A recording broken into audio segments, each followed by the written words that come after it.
저요.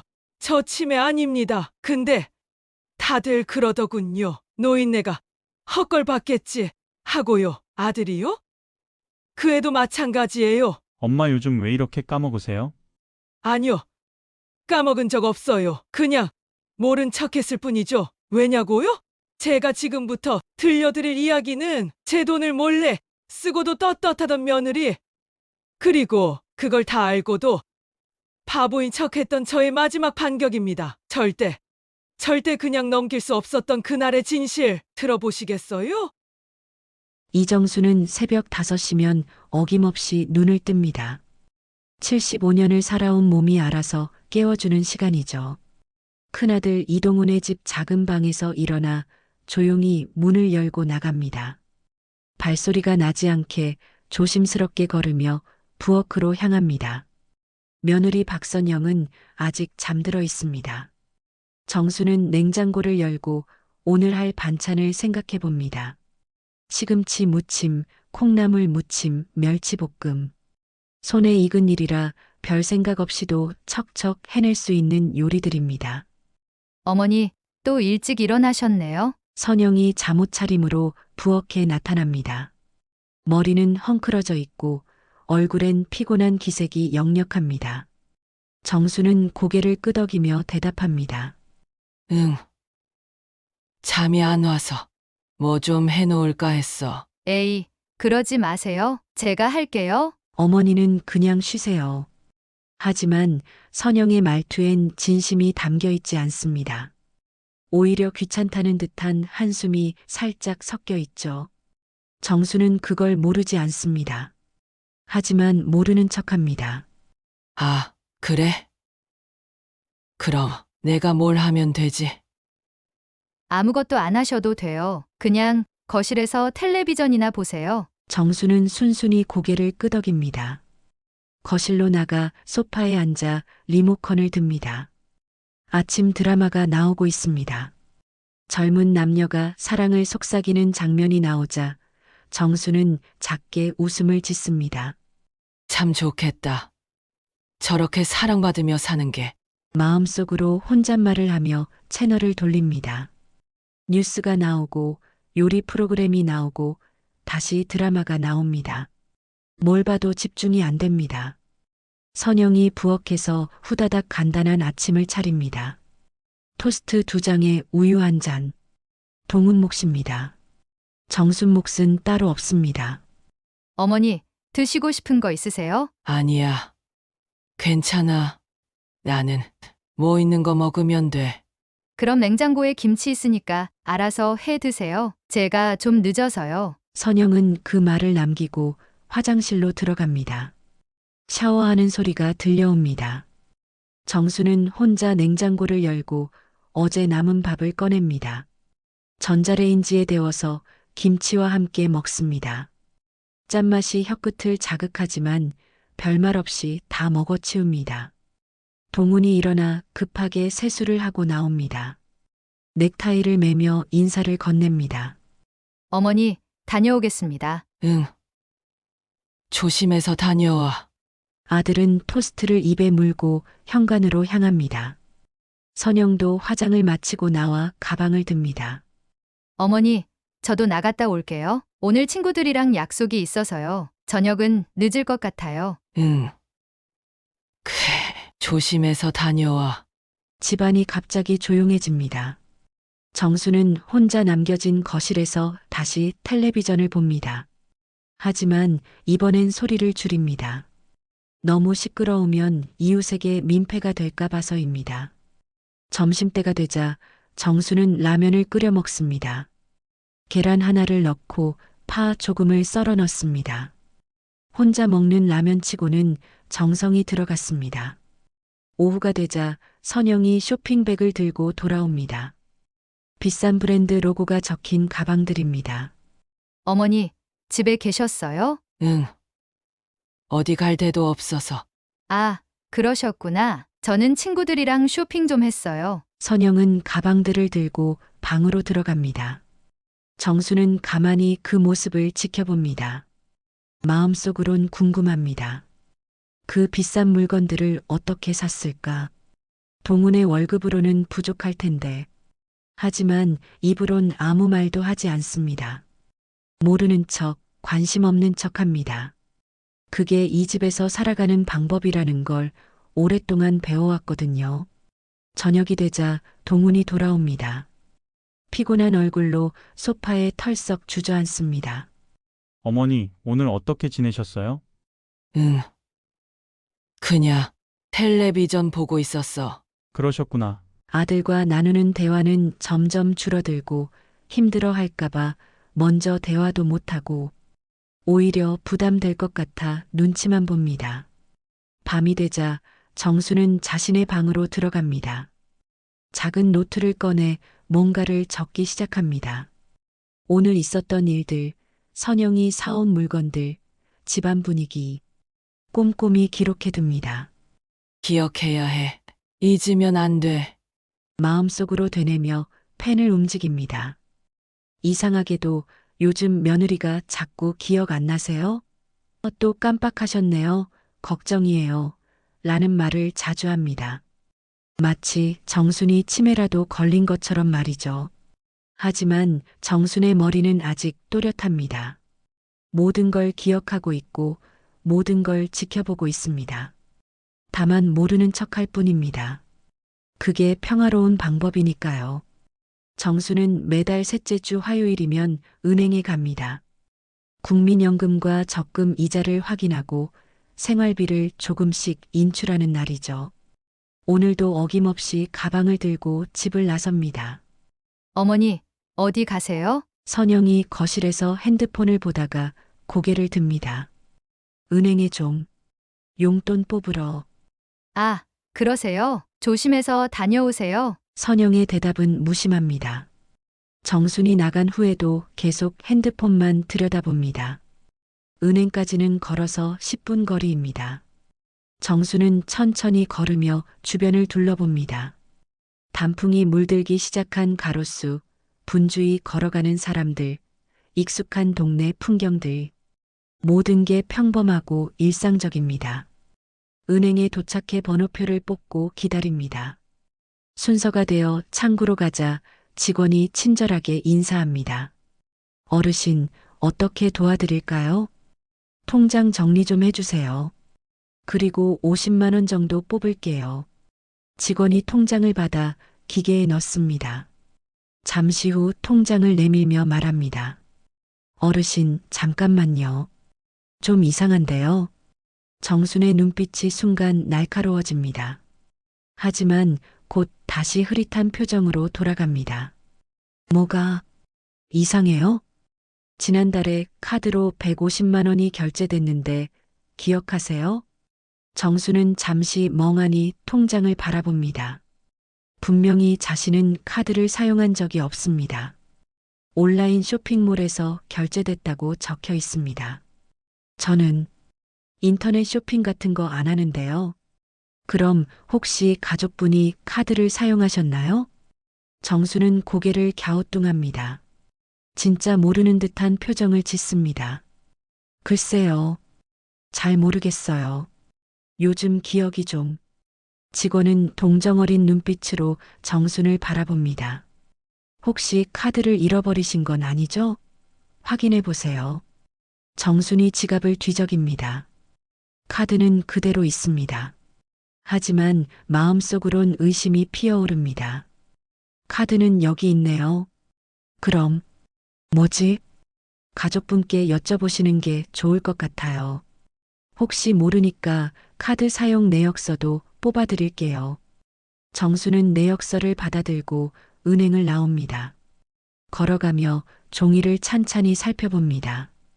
온라인 쇼핑몰, 백화점, 화장품 매장, 모두 자신이 가본 적 없는 곳들입니다. 집에 돌아오니 선영이 방에서 나옵니다. 새로 산 듯한 화장품을 손에 들고 있습니다.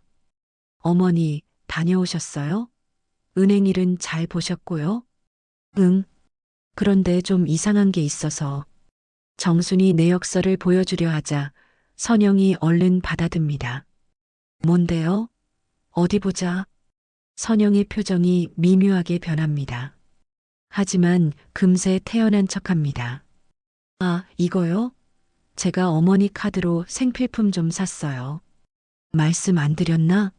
저희 카드가 한도 초과돼서요. 아, 그래. 정수는 고개를 끄덕입니다.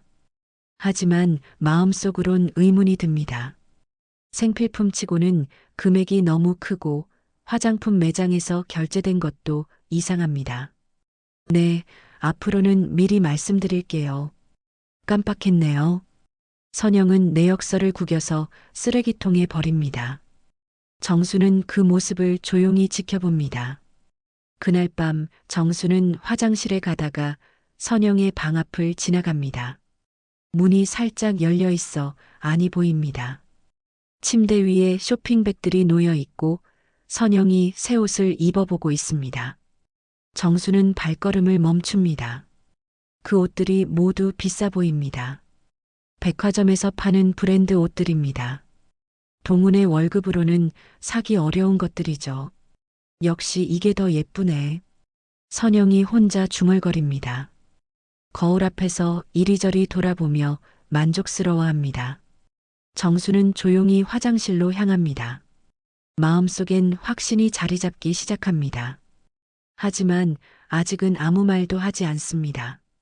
화장실에서 나와 자신의 방으로 돌아가는 길에 또 다른 것을 발견합니다. 거실 탁자 위에 자신의 지갑이 놓여 있습니다. 분명 가방 안에 넣어뒀는데 왜 여기 있을까요? 지갑을 열어보니 카드가 없습니다. 정순의 눈이 순간 차갑게 변합니다. 하지만 곧 평소 표정으로 돌아갑니다. 선영의 방에서 웃음소리가 들려옵니다. 누군가와 통화하고 있는 듯합니다. 맞아, 요즘 쇼핑하기 너무 좋아. 카드만 있으면 뭐든 살 수 있잖아. 정수는 귀를 기울입니다. 시어머니? 에이, 치매 걸린 것 같아서 뭘 해도 모르셔. 맨날 깜빡하시고 잘 기억을 못하셔서. 편하긴 하지. 그 순간 정순의 주먹이 꽉 쥐어집니다. 하지만 발소리 하나 내지 않고 자신의 방으로 들어갑니다. 방에서 정수는 다시 노트를 꺼냅니다. 오늘 있었던 일들을 꼼꼼히 적어둡니다. 은행에서 들은 말, 카드 사용 내역, 선영의 새 옷들, 통화 내용까지. 이제 확실해졌어. 하지만 아직은 기다려야 해. 정수는 노트를 서랍 깊숙이 넣어둡니다. 증거를 모아야 합니다. 확실한 증거를. 정수는 며칠 동안 고민했습니다. 확실한 증거가 필요했거든요. 말로만 해서는 아무도 믿어주지 않을 테니까요. 특히 며느리가 자신을 치매 환자 취급하는 상황에서는 더욱 그렇습니다. 목요일 오후 정수는 조카 미니에게 전화를 겁니다. 미니는 대학에서 컴퓨터를 전공하는 27살 조카입니다. 정순에게는 유일하게 속마음을 털어놓을 수 있는 가족이죠. 미니야, 이모야.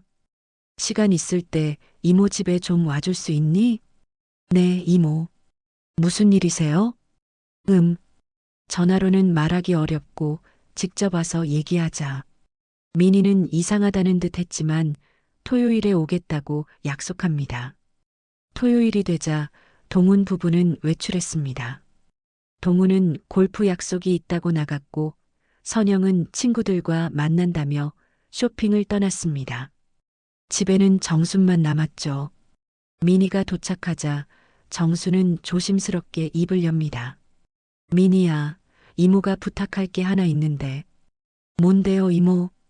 그 작은 카메라 같은 거 있지? 요즘 뉴스에서 보니까 시계처럼 생긴 것도 있고. 미니는 깜짝 놀랍니다. 조용하고 얌전한 이모가 갑자기 카메라 얘기를 하니 이상했거든요. CCTV 말씀하시는 거예요? 응, 그거. 집안에 설치할 수 있는 작은 거 말이야. 설치는 할 수 있는데. 왜 갑자기요? 정수는 잠시 망설이다가 지난 며칠간 있었던 일들을 털어놓습니다. 사라진 돈, 선영의 쇼핑, 치매 취급받는 일들. 미니는 점점 심각한 표정으로 듣습니다. 그럼 동훈 오빠께 말씀드리시면 되잖아요. 그게 동훈이는 회사 일만 생각해. 집안일엔 관심도 없어. 게다가 선영이가 내가 치매 걸렸다고 하면 누가 믿겠니?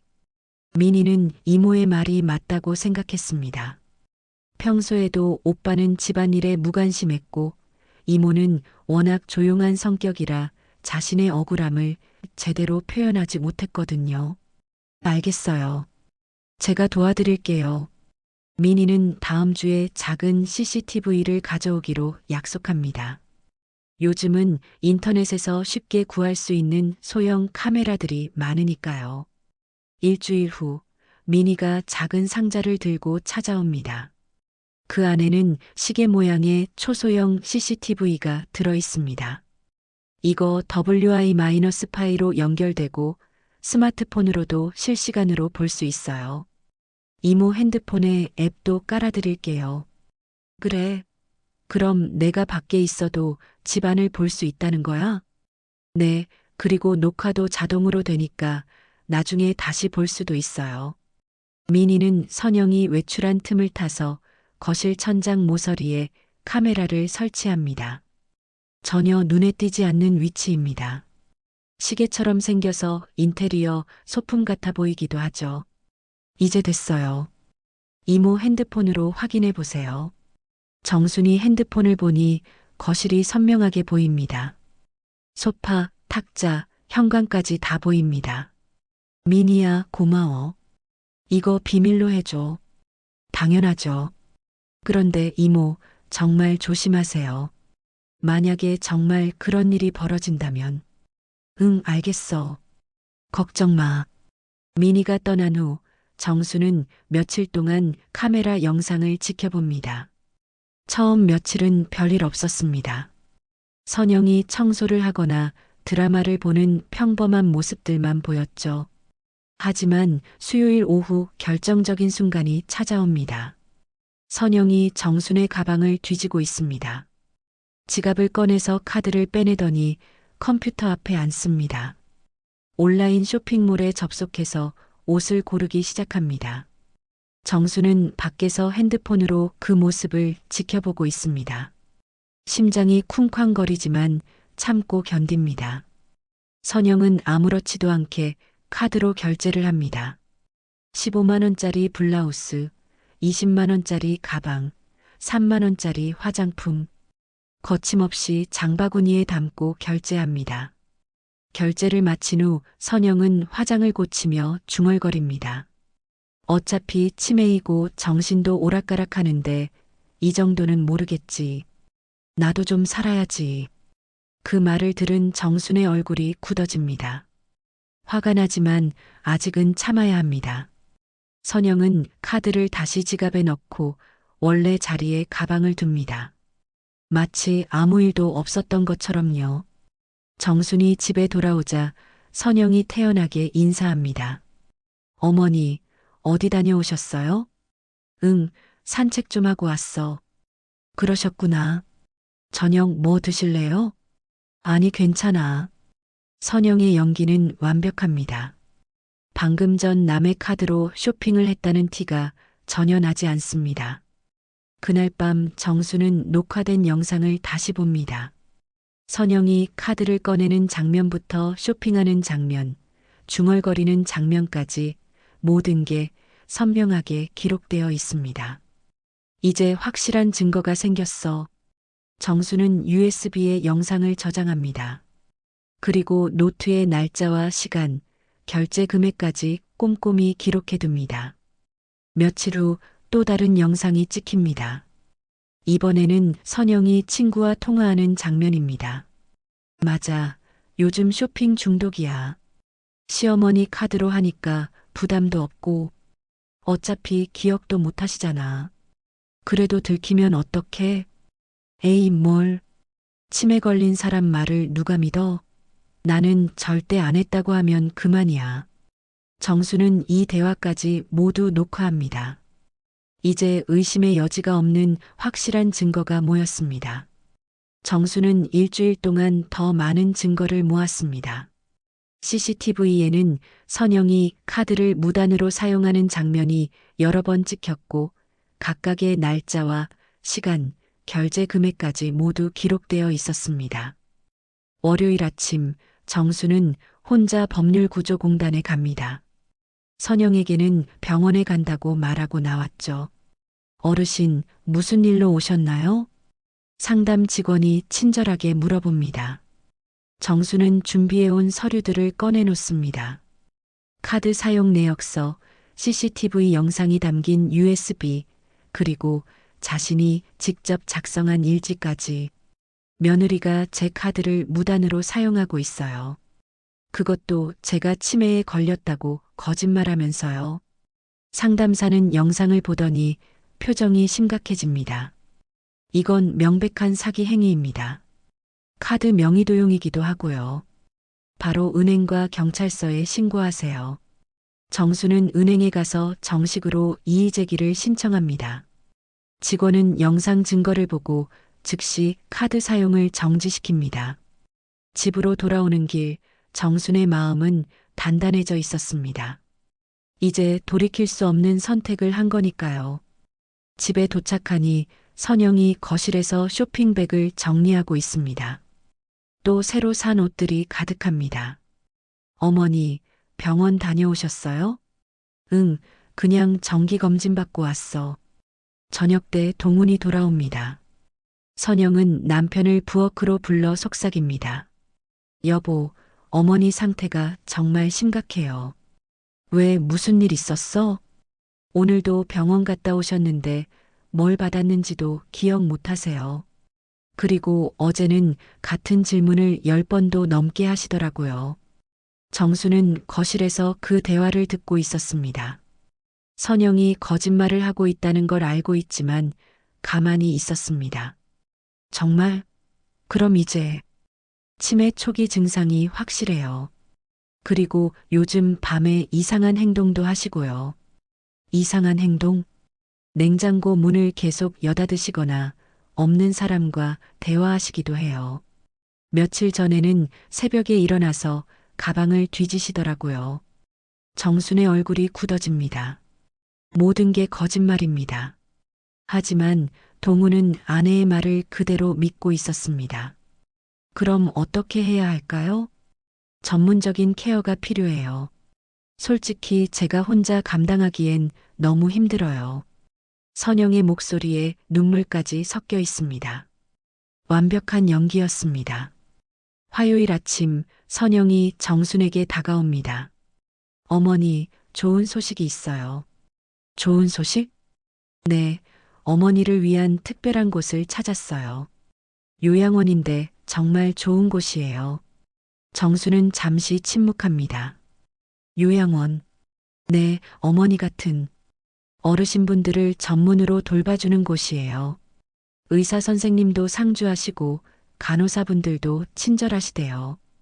선영은 마치 정순을 진심으로 걱정하는 것처럼 말합니다. 언제부터? 이번 주 금요일이요. 벌써 자리도 예약해뒀어요.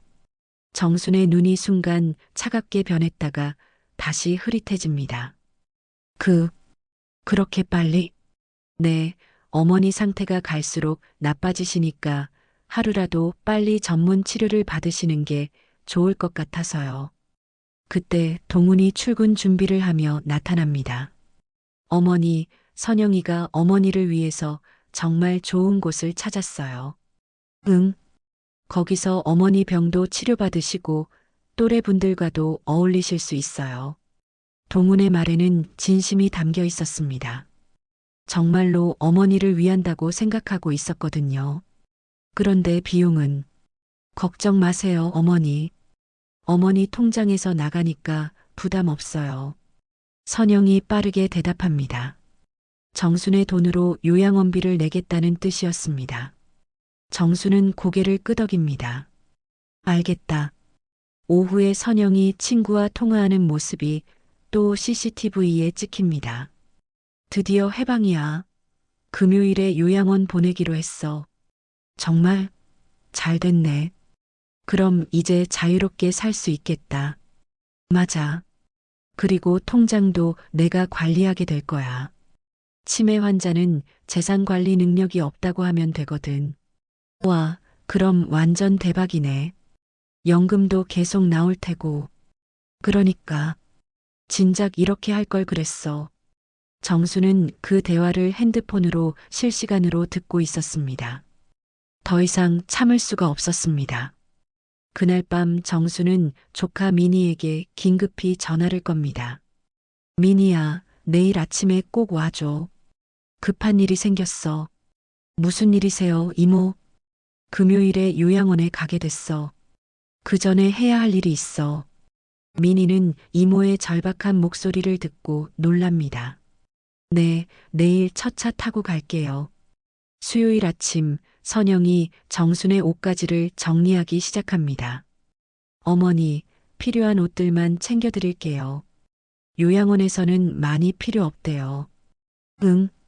그리고 귀중품이나 통장 같은 건 제가 안전하게 보관해 드릴게요. 요양원에서 잃어버리시면 안 되니까요. 선영은 이미 정순의 통장과 카드들을 모두 가져갈 계획이었습니다. 정수는 작은 손가방 하나만 들고 있었습니다. 그 안에는 USB와 몇 가지 중요한 서류들이 들어 있었습니다. 이 가방만 가져가면 되죠? 응, 그것만 있으면 충분해. 목요일 밤 정수는 마지막으로 CCTV 영상을 확인합니다. 완벽한 증거들이 모두 기록되어 있었습니다. 이제 준비는 끝났습니다. 금요일 아침이 밝았습니다. 정순이 눈을 뜨자 선영이 이미 짐을 정리하고 있었습니다. 작은 여행 가방 하나에 옷 몇 벌과 세면용품만 넣어뒀습니다. 어머니, 일어나셨네요. 오늘 드디어 새로운 곳으로 가시는 날이에요. 선영의 목소리는 밝았습니다. 마치 정순을 위한 좋은 일인 것처럼 말하고 있었죠. 응. 정수는 일어나 세수를 하고 평상시처럼 옷을 갈아입었습니다. 손가방 하나만 챙겼습니다. 그 안에는 USB와 중요한 서류들이 들어 있었죠. 어머니, 아침 드세요. 선영이 간단한 토스트와 우유를 내놨습니다. 정수는 조용히 먹었습니다. 아마 이 집에서 먹는 마지막 아침 식사가 될 거라고 생각하니 묘한 기분이었습니다. 동우는 일찍 출근했습니다. 어머니가 요양원에 가는 날인데도 회사에 중요한 회의가 있다면서 어머니, 제가 종종 찾아갈게요. 며느리에게 어머니 잘 모시라고 부탁한 후 급하게 나가버렸습니다. 정수는 아들의 뒷모습을 조용히 바라봤습니다. 10시쯤 되자 선영이 재촉하기 시작했습니다. 어머니, 이제 준비하세요. 요양원에서 11시까지 오라고 했어요. 그래. 정수는 손가방을 들고 일어났습니다. 선영은 정순의 여행 가방을 끌고 현관으로 향했습니다. 참 어머니. 통장이랑 카드는 제가 안전하게 보관해 드릴게요. 선영이 손을 내밉니다. 정수는 잠시 망설이다가 지갑에서 통장과 카드를 꺼내줍니다. 고마워요. 잃어버리면 큰일 나거든요. 선영은 만족스러운 표정으로 그것들을 받아 자신의 가방에 넣었습니다. 택시가 도착했습니다. 선영이 정순을 부축해서 태웠습니다. 어머니, 새로운 곳에서 건강하게 지내세요. 자주 면회 갈게요. 하지만 선영의 말투에는 전혀 진심이 담겨 있지 않았습니다. 오히려 빨리 보내버리고 싶어하는 기색이 역력했죠. 요양원까지 가는 길, 정수는 창밖을 바라봤습니다. 살던 동네가 점점 멀어져 갔습니다. 마음속으로는 계획을 점검하고 있었습니다. 요양원에 도착하자 직원이 나와서 반겼습니다. 어르신, 안녕하세요. 저희 요양원에 오신 걸 환영합니다. 선영이 대신 대답했습니다. 네, 어머니가 치매 초기 증상이 있으셔서요. 전문적인 케어가 필요해서 모셨어요. 알겠습니다. 서류 작성부터 하죠. 선영은 미리 준비한 서류들을 내밀었습니다. 정순의 진료 기록, 가족 동의서 등이 모두 포함되어 있었습니다. 보호자이신가요? 네, 며느리예요. 아들은 회사 일이 바빠서 제가 모든 걸 담당하고 있어요. 정수는 그 과정을 조용히 지켜봤습니다. 자신에 대한 모든 결정이 며느리 손에 달려 있다는 게 서글펐습니다. 어르신, 방으로 안내해 드릴게요. 정수는 직원을 따라 복도를 걸었습니다. 선영은 뒤따라오며 계속 설명했습니다. 어머니는 워낙 조용하신 분이라 별 문제는 없으실 거예요. 다만 기억력이 많이 나빠지셔서 같은 말씀을 반복하시기도 하고요. 네, 알겠습니다. 저희가 잘 돌봐드릴게요. 방은 생각보다 깔끔했습니다. 침대 하나와 작은 옷장, 탁자가 전부였지만 햇볕이 잘 들어와 밝았습니다. 어머니, 여기서 편히 지내세요. 다른 할머니들도 많이 계시니까 심심하지 않으실 거예요. 선영은 여행 가방을 옷장에 넣어주고 나서 시계를 봤습니다. 저는 이제 가봐야겠어요. 어머니, 건강하게 지내시고 필요한 거 있으면 직원분들께 말씀하세요. 선영이 정순에게 가볍게 포옹했습니다. 완전히 형식적인 인사였죠. 그럼 가볼게요, 어머니. 선영이 방을 나가자 정수는 혼자 남게 되었습니다. 창밖을 바라보며 깊은 숨을 쉬었습니다. 한편 선영은 요양원을 나와서 택시를 탔습니다. 집으로 돌아가는 길에 친구에게 전화를 걸었습니다. 다 끝났어. 드디어 요양원에 모셨어. 정말 수고했네. 이제 자유롭게 살 수 있겠다. 그러게. 통장이랑 카드도 다 가져왔어. 이제 내 마음대로 쓸 수 있어. 치매 환자라고 하니까 직원들도 별말 안 하더라. 당연하지. 누가 의심해? 며느리가 시어머니를 모시는 건데. 선영은 신이 나서 웃었습니다. 드디어 골칫거리를 떨어낸 기분이었습니다. 집에 도착한 선영은 바로 정순의 방을 정리하기 시작했습니다. 옷장을 비우고 침대 시트를 갈고 방 전체를 청소했습니다. 이제 이 방을 드레스룸으로 써야겠어. 선영은 벌써 다른 계획을 세우고 있었습니다. 오후에 동훈이 돌아왔습니다. 어머니는 잘 모셨어? 네, 무사히 잘 모셨어요. 요양원 시설도 좋고 직원분들도 친절하더라고요. 다행이네. 어머니께서 거기서 좋은 치료 받으셨으면 좋겠군. 그럴 거예요. 이제 우리도 좀 편해졌고요. 동우는 어머니가 요양원에 간 것에 대해 약간의 죄책감을 느꼈지만 선영의 말을 듣고 마음을 달랬습니다. 그날 밤 선영은 정순의 통장을 들고 인터넷 뱅킹에 접속했습니다. 잔고를 확인해 보니 예상보다 훨씬 많은 돈이 있었습니다. 와, 이렇게 많이 모아뒀네. 선영의 눈이 반짝였습니다. 이제 이 돈을 마음대로 쓸 수 있다고 생각하니 기분이 좋았습니다. 하지만 선영은 아직 모르고 있었습니다. 정순이 이미 모든 준비를 마쳤다는 것을, 그리고 곧 모든 진실이 밝혀질 거라는 것을 말이요. 요양원에서 정수는 손가방을 열고 USB를 꺼냈습니다. 이제 마지막 단계만 남았습니다. 요양원에서 하루를 보낸 정수는 토요일 아침 일찍 일어났습니다. 다른 할머니들은 아직 잠들어 있었지만 정순에게는 중요한 일이 있었습니다. 실례합니다. 전화 좀 쓸 수 있을까요? 정순이 당직 간호사에게 정중히 부탁했습니다. 네, 물론이죠. 사무실 전화 쓰세요. 정수는 조카 미니에게 전화를 걸었습니다. 미니야, 이모야. 지금 시간 되니? 네, 이모. 어디 계세요? 목소리가 이상한데요. 요양원에 있어. 어제 왔어. 미니는 깜짝 놀랐습니다. 갑자기 요양원에 갔다는 소식을 듣고 당황했거든요. 무슨 일이에요? 왜 갑자기? 길게 설명할 시간이 없어. 지금 당장 와줄 수 있니? 그리고 노트북도 가져와. 네, 지금 바로 갈게요. 1시간 후 민희가 요양원에 도착했습니다. 정수는 민희를 조용한 곳으로 데려가 지난 며칠간의 일을 설명했습니다. 이모, 정말 그런 일이 있었던 거예요? 민희는 믿기지 않는다는 표정을 지었습니다. 평소 조용했던 오빠가 그런 사람일 줄은 몰랐거든요. 영상이 다 있어. USB에 저장해뒀어. 정순이 손가방에서 USB를 꺼냈습니다. 민희는 노트북에 연결해서 영상을 확인했습니다. 이건 완전히 범죄잖아요.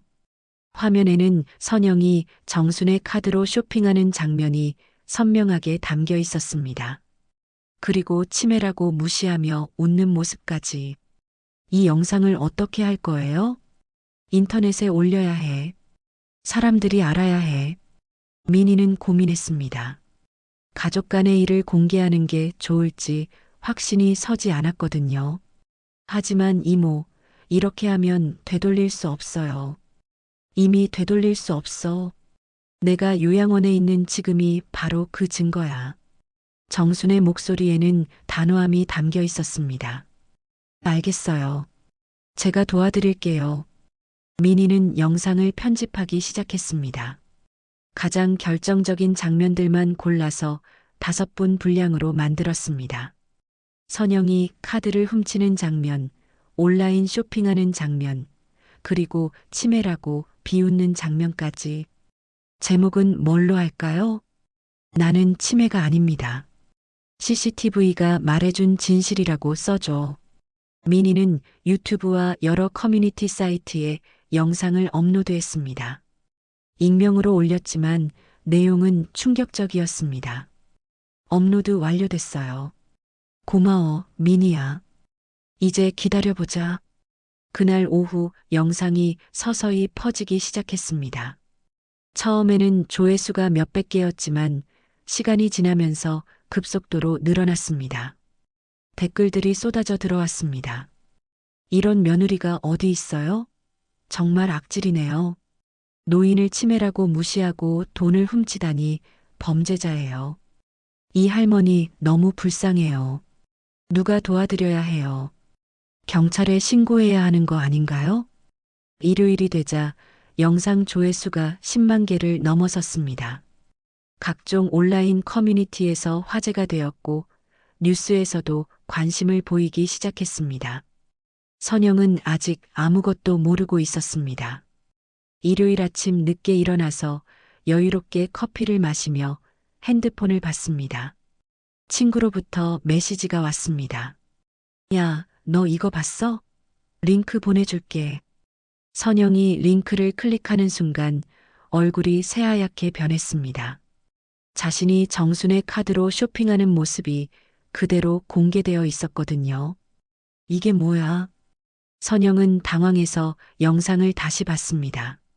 날짜와 시간까지 정확히 기록되어 있었고 자신의 얼굴도 선명하게 나와 있었습니다. 댓글을 읽어보니 더욱 충격이었습니다. 수천 명의 사람들이 자신을 비난하고 있었습니다. 그때 동훈의 핸드폰이 울렸습니다. 회사 동료로부터 온 전화였습니다. 동훈아, 너 괜찮아? 인터넷에 내 아내 영상이 올라와 있던데. 동훈이 영상을 보더니 말문이 막혔습니다. 아내가 어머니의 카드를 훔쳐서 쇼핑하는 모습을 본 충격이 컸습니다. 이게 정말이야? 이건 오해야. 내가 정말 그런 게 아니라. 하지만 영상은 거짓말하지 않았습니다. 모든 게 선명하게 기록되어 있었죠. 어머니가 치매가 아니라는 거야? 그건. 선영은 더 이상 변명할 말이 없었습니다. 당신 정말 어머니 돈을 훔친 거야? 여보, 들어봐. 내가 설명할게. 하지만 그때 초인종이 울렸습니다. 경찰이었습니다. 박선영 씨 계신가요? 카드 사기 신고건으로 왔습니다. 선영의 다리에 힘이 빠졌습니다. 정순이 정말로 신고를 한 거였습니다. 출석 통보서입니다. 내일 오전 10시까지 경찰서로 나와주시기 바랍니다. 경찰이 떠난 후 집안은 침묵에 빠졌습니다. 선영은 소파에 주저앉아 울기 시작했습니다. 동우는 말없이 옷을 갈아입고 나갔습니다. 어머니를 만나러 요양원으로 향했습니다. 그 사이 영상은 계속 퍼져나갔습니다. 100만 조회수를 넘어서면서 언론에서도 보도하기 시작했습니다. 최근 온라인상에서 화제가 된 영상이 있습니다. 며느리가 치매에 걸린 시어머니의 카드를 도용해 쇼핑을 한 장면이 CCTV에 포착된 건데요. 정수는 요양원에서 그 뉴스를 지켜봤습니다. 드디어 진실이 세상에 알려지는 순간이었습니다. 동우는 요양원으로 가는 길에 마음이 복잡했습니다. 어머니가 정말 치매가 아니었다는 사실, 그리고 아내가 어머니를 속여왔다는 현실을 받아들이기 어려웠습니다. 요양원에 도착해서 어머니 방을 찾았습니다. 정수는 창가에 앉아 밖을 바라보고 있었습니다. 어머니, 동훈의 목소리가 떨렸습니다. 정수는 천천히 고개를 돌렸습니다. 평소와 다른 또렷한 눈빛이었습니다. 왔구나. 어머니, 정말 죄송합니다. 제가 몰랐어요. 동훈이 무릎을 꿇고 앉았습니다. 정수는 조용히 아들을 바라봤습니다. 엄마, 그 영상 정말 엄마가 올린 거예요? 내가 올린 게 아니야. 진실이 올라간 거지. 정순의 목소리는 차분했지만 단단했습니다. 왜 저한테 말씀 안 하셨어요?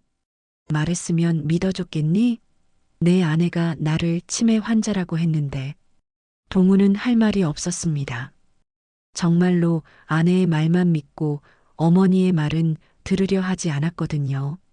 어머니, 정말 미안해요. 제가 무관심했어요. 이제 와서 미안하다고 해도 늦었어. 나는 이미 여기 있잖아. 그때 정순의 핸드폰이 울렸습니다. 민희로부터 온 전화였습니다. 이모, 큰일 났어요. 뉴스에서도 나오고 있어요. 그래, 어떻게 나오는데? 대형 포털 사이트 메인에도 올라왔어요. 그리고 방송국에서 인터뷰 요청도 들어왔대요. 정수는 놀랐습니다. 이렇게까지 큰일이 될 줄은 몰랐거든요. 동훈도 그 통화를 듣고 있었습니다. 사태가 생각보다 심각하다는 걸 깨달았습니다. 어머니, 집으로 다시 모셔가겠습니다. 아니야. 이제 그럴 필요 없어. 하지만 나는 이제 혼자 살 거야. 내 돈으로 내 방을 구할 거야. 정순의 말에 동우는 더욱 당황했습니다. 한편 집에서 선영은 경찰서 출석을 앞두고 변호사를 찾고 있었습니다. 하지만 영상이 워낙 명확한 증거라 변호사들도 선뜻 맡으려 하지 않았습니다. 부인, 솔직히 말씀드리면 이 사건은 승산이 없어 보입니다. 그럼 어떻게 해야 해요? 선처를 바라는 수밖에 없습니다. 진심으로 반성하고 계시다면 합의를 시도해 보세요.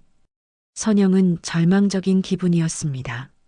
인터넷에서는 자신을 비난하는 댓글들이 계속 쏟아지고 있었고 이웃들의 시선도 부담스러웠습니다. 다음 날 아침 선영은 경찰서에 출석했습니다. 기자들이 몰려 있어서 얼굴을 가리고 들어가야 했습니다. 박선영 씨, 시어머니께 사과할 말씀 있으신가요? 카드 사기 혐의를 인정하시나요? 기자들의 질문이 쏟아졌지만 선영은 아무 말도 하지 않았습니다.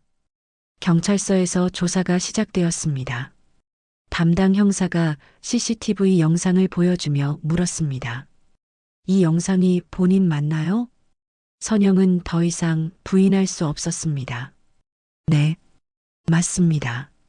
시어머니 카드를 무단으로 사용한 것도 인정하시나요? 그건 생활비가 부족해서. 하지만 영상을 보면 생활 필수품이 아닌 사치품을 구매하셨는데요. 선영은 답변을 못했습니다. 그리고 시어머니를 치매 환자라고 거짓으로 주장한 것도 확인됩니다. 영상에는 선영이 친구와 통화하며 정순을 치매 환자라고 말하는 장면도 포함되어 있었습니다. 죄송합니다. 제가 잘못했습니다. 결국 선영은 모든 혐의를 인정할 수밖에 없었습니다. 그 시각 정수는 민희와 함께 은행에 가서 계좌를 정리하고 있었습니다. 이모, 정말 혼자 사실 거예요? 응. 이제 누구 눈치도 보지 않고 살고 싶어?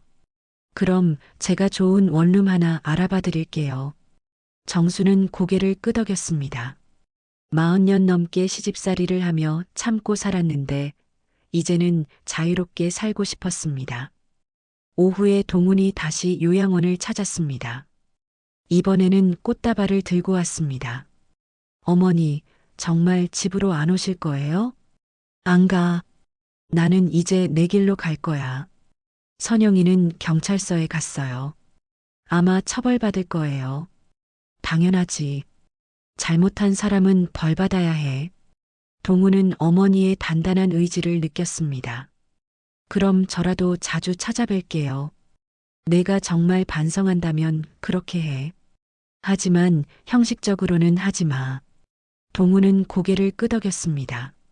저녁 뉴스에서 이 사건이 보도되었습니다. 온라인에서 화제가 된 며느리 카드 사기 사건의 가해자가 오늘 경찰에 입건되었습니다.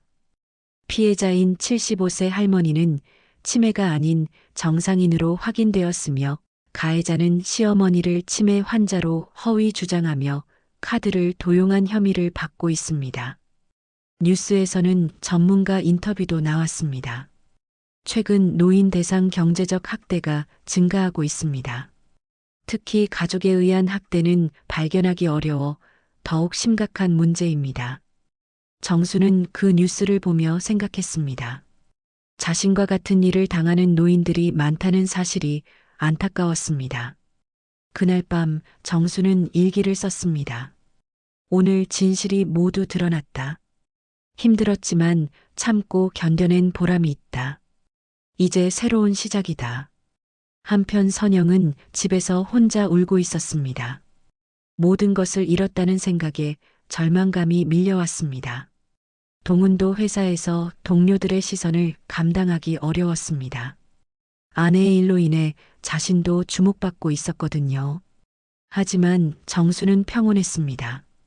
드디어 진실을 말할 수 있게 되었고 자신의 억울함이 풀렸기 때문입니다. 한 달이 지났습니다. 선영은 카드 사기와 노인 학대 혐의로 약식 기소되어 벌금형을 받았습니다. 법정에서 정순과 마주쳤을 때 선영은 고개를 들 수 없었습니다. 죄송합니다, 어머니. 정말 잘못했습니다. 선영이 떨리는 목소리로 사과했지만 정수는 차갑게 대답했습니다. 이제 와서 미안하다고 해서 뭐가 달라지겠어? 너는 나를 치매 환자 취급하며 내 돈을 훔쳤잖아요. 선영은 눈물을 흘렸지만 정수는 더 이상 동정하지 않았습니다.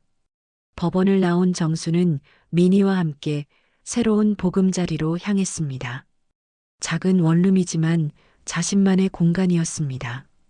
이모, 여기 어때요? 좋아. 작지만 내 집이니까.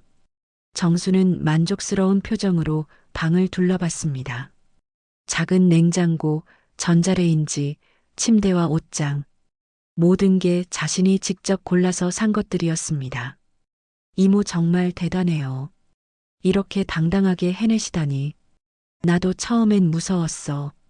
하지만 참고만 있으면 아무것도 변하지 않더라고. 정수는 창가에 앉아 밖을 바라봤습니다. 자유로운 기분이었습니다. 그때 동훈이 찾아왔습니다. 과일 바구니를 들고 조심스럽게 들어왔습니다. 어머니, 집이 괜찮으세요? 응, 좋아. 혼자 사니까 편해. 어머니, 정말 집으로 안 돌아오실 거예요? 선영이는 이제 없어요.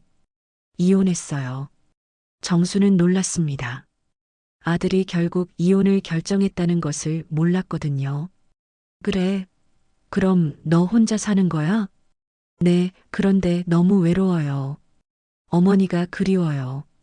동훈의 목소리에 진심이 담겨 있었습니다.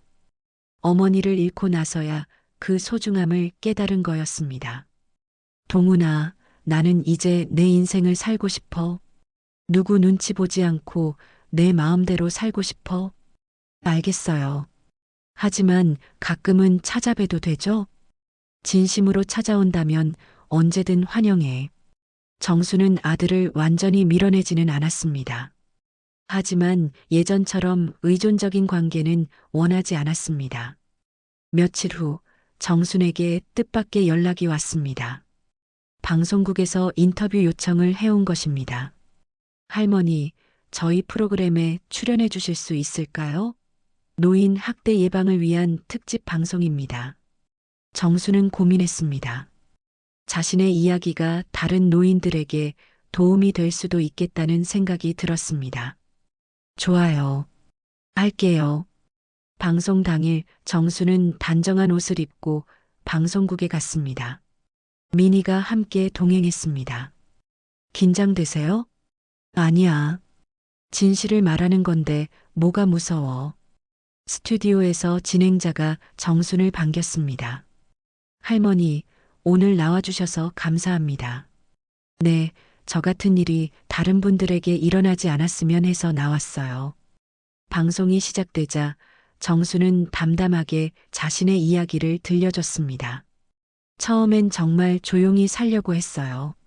모르는 척, 못 들은 척하면 평화로울 줄 알았거든요. 언제부터 의심하기 시작하셨나요?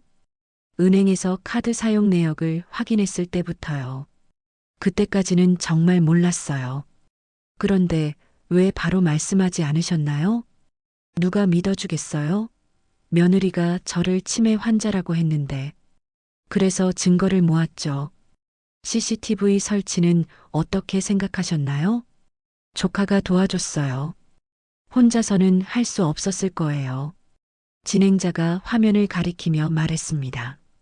시청자분들께 하고 싶은 말씀이 있으시다면? 정수는 카메라를 똑바로 보며 말했습니다. 나이 든다고 해서 바보가 되는 건 아니에요. 우리도 존중받을 권리가 있어요. 그리고 억울한 일이 있으면 참지 마세요. 진실은 언젠가 밝혀져요. 방송이 끝난 후 많은 시청자들로부터 응원 메시지가 쏟아졌습니다. 할머니 정말 대단하세요. 용기를 주셔서 감사해요. 저희 어머니도 비슷한 일 겪고 계시는데 도움이 됐어요. 나이 든 분들도 당당하게 사셔야 한다는 걸 배웠어요. 정수는 그 반응들을 보며 뿌듯했습니다.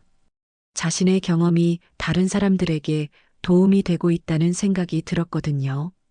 몇 개월 후 정수는 완전히 새로운 삶을 살고 있었습니다. 요리교실에도 다니고 독서 모임에도 참여했습니다. 같은 아파트에 사는 할머니들과도 친해졌습니다. 정순 씨, 어떻게 그렇게 용기를 내셨어요? 참고만 있으면 아무것도 변하지 않아요. 때로는 싸워야 해요. 정순의 이야기는 동네에서도 유명해졌습니다. 많은 노인들이 정순을 찾아와 상담을 구하기도 했습니다. 어느 날 정순은 옆집 할머니 춘자에게 말했습니다. 춘자야, 우리 나이에도 새로운 시작이 가능하더라. 맞아. 너 보니까 나도 용기가 생겨.